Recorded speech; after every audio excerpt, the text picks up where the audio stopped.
2025 మే 10 నాటికి భారత్ మరియు పాకిస్తాన్ మధ్య తీవ్ర సైనిక ఘర్షణలు కొనసాగుతున్నాయి. ఇవి గత 10 రోజులుగా మే 1 నుండి 10 వరకు తీవ్రతరమైన యుద్ధ స్థాయికి చేరుకున్నాయి. క్రింది వివరాలు ఈ కాలంలో జరిగిన ముఖ్యమైన సంఘటనలను తెలుపుతున్నాయి. సంఘటనల సమీక్ష. మే 1-10, 2025. మే 1-5 సరిహద్దు ఘర్షణలు మరియు సన్నద్ధతలు. మే 1 నుండి పాకిస్తాన్ 2003 సీజ్ ఫైర్ ఒప్పందాన్ని ఉల్లంఘిస్తూ 8 రాత్రుల పాటు సరిహద్దుల్లో చిన్న ఆయుధాలతో కాల్పులు జరిపింది. మే 3న భారత్ రాజస్థాన్లోని సరిహద్దు వద్ద ఒక పాకిస్తాన్ రేంజర్ను పట్టుకుంది. మే 5న భారత్ దేశవ్యాప్తంగా 244 జిల్లాల్లో సివిల్ డిఫెన్స్ డ్రిల్స్ నిర్వహించింది. ఇది 1971 తర్వాత జరిగిన మొదటిసారి.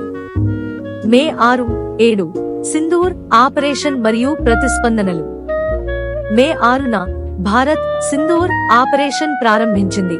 పాకిస్తాన్ మరియు పాకిస్తాన్ నియంత్రిత కశ్మీర్లోని 9 లక్ష్యాలను టార్గెట్ చేసింది. వీటిలో బహావల్పూర్, మురిడ్కే వంటి ప్రాంతాలు ఉన్నాయి.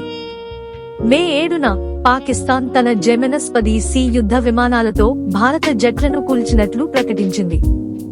మే 8-9 ఘర్షణల తీవ్రత మరియు అంతర్జాతీయ స్పందనలు.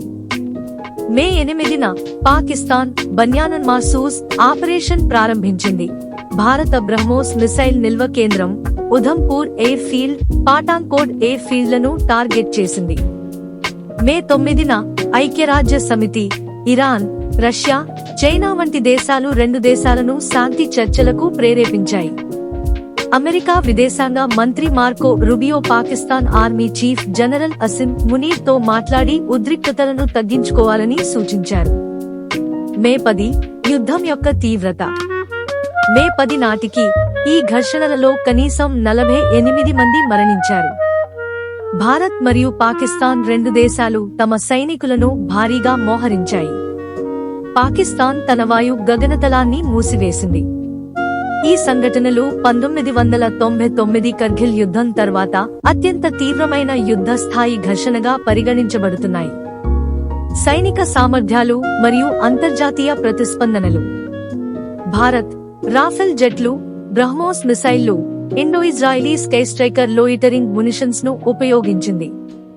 పాకిస్తాన్ జెమినస్ 10C యుద్ధ విమానాలు మరియు చైనా తయారీ మిసైళ్లను ఉపయోగించినట్లు సమాచారం. అంతర్జాతీయ ప్రతిస్పందనలు. అమెరికా, ఐక్యరాజ్య సమితి, ఇరాన్, రష్యా, చైనా వంటి దేశాలు 2 దేశాలను శాంతి చర్చలకు ప్రేరేపించాయి. ఈ యుద్ధం యొక్క పరిణామాలు భవిష్యత్తులో 2 దేశాల మధ్య శాంతి చర్చలకు దారితీస్తాయా లేదా మరింత తీవ్రతకు దారితీస్తాయా అన్నది ప్రపంచ సమాజం కోసం కీలక ప్రశ్నగా నిలుస్తోంది.